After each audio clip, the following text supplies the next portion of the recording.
नमस्कार दर्शकों, मैं संजय नेला के ज्योतिष श्रृंखला को आगे बढ़ाते हुए मैं आज आपको शनि ग्रह से उत्पन्न होने वाले शश नाम के राजयोग के बारे में जानकारी दे रहा हूँ। पंच महापुरुष राजयोग यानी 5 प्रकार के जो ग्रह से उत्पन्न होने वाले, सबसे पहले मंगल ग्रह से उत्पन्न होने वाले रोचक नाम का राजयोग। फिर 2 नंबर में आता है बुध ग्रह से उत्पन्न होने वाले भद्र नाम का राजयोग। 3 नंबर में आता है गुरु ग्रह से उत्पन्न होने वाले हंस नाम का राजयोग। और शुक्र ग्रह से उत्पन्न होने वाला मालव्य नाम का राजयोग। उसी प्रकार शनि ग्रह से भी उत्पन्न होने वाला ये शश नाम का राजयोग। दर्शकों, राजयोग यानी राजों के जैसा जीना, शनि ग्रह से उत्पन्न होने वाले ये राजयोग के बारे में मैं आपको जानकारी दे रहा हूँ। देखो, नियम वही है जो मैंने पहले राजयोग के बारे में बताया था कि शनि अगर स्वग्रही है, ये राजयोग जानने के लिए पहले आपको ये 4 पॉइंट ध्यान में लेना चाहिए कि ये राजयोग कैसे बनता है, ये राजयोग कब तैयार होता है, इसका फल कब मिलने वाला है, फिर ये शश नाम का राजयोग ये होने के बाद भी वो भंग कैसे होता है, फिर वो भंग हो गया तो उसका उपाय कौन सा करना चाहिए, ये सभी प्रकार की जानकारी मैं आपको दे रहा हूँ। दर्शकों, शनि ग्रह सबसे पहले मैं आपको किसका कारक है इसके बारे में भी जानकारी दे रहा हूँ। शनि ग्रह जैसे कि राजनीति में पुढ़ारी नेता जो होता है उसी के, वो भी शनि का कारक ही माना जाता है। फिर व्यापार, खनिज, केमिकल, सिविल लाइन, जो केमिकल प्लांट, स्टील और ये मुखिया, ये सभी प्रकार के जो प्रभाव देखे गए हैं, जिनके कुंडली में देखे गए हैं, बहुत सारे पॉलिटिशियंस, बहुत सारे बिजनेसमैन जो बिजनेस आइकॉन माने जाते हैं, उनके कुंडली में ये शश नाम का राजयोग देखा गया है। सबसे पहले ये राजयोग कुंडली में कैसे पहचाना चाहिए। दर्शकों, ये आपके सामने कुंडली है। ये जो कुंडली है इसके 12 भाव में, ये 12 भाव में ये 4 जो भाव है इसे केंद्र कहा जाता है। अगर शनि केंद्र में है और स्वग्रह बैठा है, स्वग्रही कौन सी राशि होती है शनि की, एक तो मकर राशि और कुंभ राशि, ये स्वग्रही होती है। फिर उसके साथ साथ उच्च की राशि, शनि शुक्र के तुला राशि में उच्च का माना जाता है। तो यहाँ पे देखिए, ये 7 आंकड़ा तुला का है, ये 10 आंकड़ा मकर राशि का है, 11वां आंकड़ा कुंभ राशि का है। यानी कि कुंभ और उसके साथ साथ कुंभ, मकर और तुला, ये 3 राशि में अगर शनि आता है और वो केंद्र में आता है तो ये शश नाम का राजयोग तैयार हो जाता है। दर्शकों, ये तीनों में से सबसे श्रेष्ठ राजयोग अगर तुला राशि में, श्रेष्ठ राशि में, अगर उच्च राशि में अगर शनि आता है और वो केंद्र में बैठा है तो वो सबसे श्रेष्ठ राजयोग माना जाता है, मकर राशि से भी ज्यादा और कुंभ राशि से भी ज्यादा, क्योंकि उच्च राशि में वो अपना पूर्ण शुभ फल देने में बाधित हो जाता है। दर्शकों, फिर उसके साथ साथ ये जो राजयोग है ये प्रथम भाव और चतुर्थ भाव में जितना चाहिए उतना फल नहीं दे सकता है। जितना फल देता है सप्तम भाव में देता है और दशम भाव में भी वो सबसे ज्यादा फल देता है, क्योंकि काल पुरुष कुंडली में ये पहली राशि मेष राशि मानी जाती है और वो मंगल की राशि है। और मंगल और शनि का शत्रुत्व होता है। उसके साथ साथ शनि ये चौथी राशि है, वो काल पुरुष कुंडली में कर्क राशि को दी गई है। तो कर्क राशि का स्वामी चंद्र भी शनि का शत्रु ग्रह माना जाता है। इसलिए केंद्र में तो उसका फल मिलने वाला ही है, लेकिन जो फल सप्तम भाव में मिलता है, जो फल दशम भाव में मिलता है, उसके तुल्य में, उसके सामने इसका फल थोड़ा कम हो जाता है। दर्शकों, ये शश नाम का राजयोग ये कैसे बनता है मैंने आपको बताया। आप अपने परिवार के कोई भी सदस्य, नहीं तो जातक की कोई भी कुंडली देख के उसमें ये राजयोग है क्या नहीं है। अगर ये राजयोग है फिर इसका फल कब मिलने वाला है। दर्शकों, अगर कुंडली में शश नाम का राजयोग है तो उसका फल जीवन में पूरी जिंदगी मिलता है। लेकिन जब भी शनि की महादशा आती है, प्रत्युत्तर महादशा आती है, तो उसका फल सबसे ज्यादा मिलता है। दर्शकों, राजयोग भंग होने के बहुत से कारण हैं।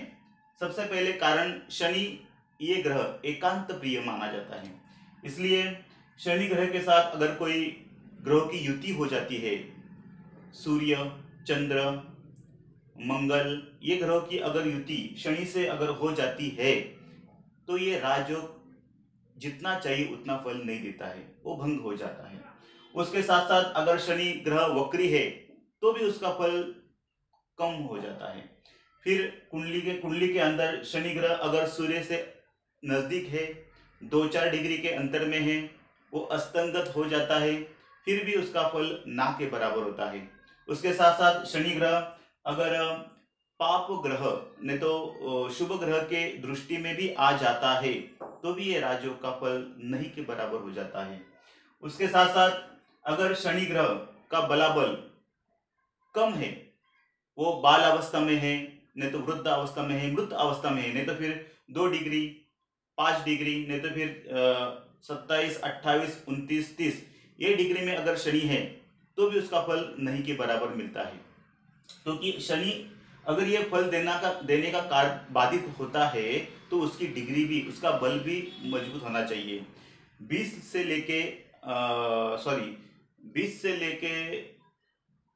15 से लेके 25 तक ये डिग्री होनी चाहिए, बीच की 15 से लेके 25, इसे युवक अवस्था भी कहा जाता है। दर्शकों, फिर ये राजयोग का फल कब मिलने वाला है वो तो मैंने बताया आपको। फिर शश योग भंग कब होता है ये भी मैंने आपको बताया। उसके साथ साथ अगर ये राजयोग भंग हो जाता है तो उसका कौन सा उपाय करना चाहिए, ये सबसे महत्वपूर्ण प्रश्न है। अगर दर्शकों अपने कुंडली में ये राजयोग है फिर भी उसका आपको फल नहीं मिल रहा है तो मान लेना कि कभी कभी शनि कमजोर पड़ रहा है, शनि अस्तगत तो नहीं है, शनि का बल बराबर तो नहीं है, वक्री है क्या शनि, ये सभी प्रिडिक्शन करके आपको उसके बारे में उपाय देना चाहिए।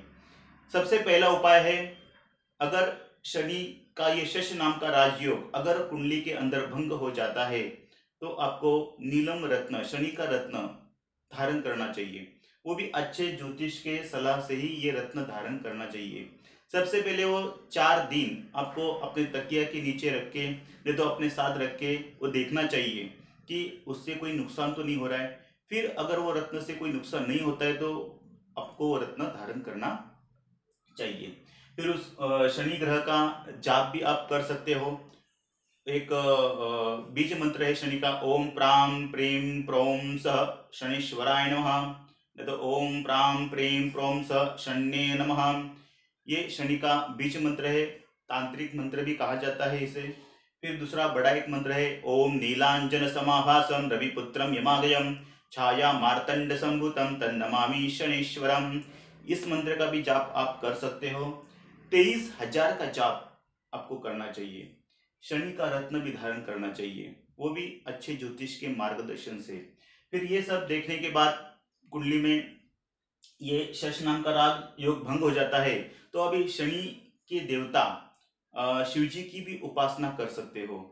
शिवजी की उपासना करने से शनि का प्रभाव, महामृत्युंजय का जाप करने से शनि की कोई भी प्रभाव रहता है, 7.5 रहती है, उसका प्रभाव रहता है, वो फल उसका प्रभाव कम हो जाता है। शनि का काम क्या है, शनि ये न्यायकारक ग्रह है। जैसे गुरु ये क्षमा कारक ग्रह है, गुरु क्षमा कर दे, लेकिन शनि उसे सजा देता है। जब भी शनि के हाथ में आपकी कुंडली रहती है, आपकी वो आपको माफी नहीं देता है, वो आपको भोग देता है जीवन में। सभी जो भी आप कर्म करते हैं, अच्छे करो तो अच्छा फल देता है, बुरा करो तो बुरा फल देता है। शनि ये न्यायकारक ग्रह है, वो आपको कुछ ना कुछ तो फल देने ही वाला है। तो दर्शकों, ये शश नाम का राजयोग जो पंच महापुरुष में से एक राजयोग माना है। अगर कुंडली में साधारण करके अटल बिहारी वाजपेयी, बड़े बड़े बिजनेसमैन, इनके कुंडली में ये राजयोग देखा गया है। ये राजयोग से आपको राजनीति में, अगर ये राजयोग कुंडली में है तो राजनीति में वो टॉप लेवल में चला जाता है। व्यापार में अपना बहुत धन कमा के नाम, गुडविल कमाता है। फिर खनिज, केमिकल जो खाने हैं, खदानें हैं, वो शनि का, कोयले का खान रहने दो, केमिकल का खान रहने दो, उसमें शनि उसे नाम कमाने के लिए प्रवृत्त कर देता है। फिर सिविल लाइन रहने दो, स्टील, ये सभी प्रकार के प्रभाव जो भी सरपंच रहते हैं उनके भी कुंडली में ये शश नाम का राजयोग, बड़े बड़े न्यायाधीश, उनके कुंडली में ये शश नाम के राजयोग देखे गए हैं। दर्शकों, अगर ये वीडियो मेरा आपको अच्छा लगा रहेगा तो आप इसे लाइक कीजिए, शेयर कीजिए, सब्सक्राइब कीजिए। आज के लिए बस इतना ही। नमस्कार दर्शकों।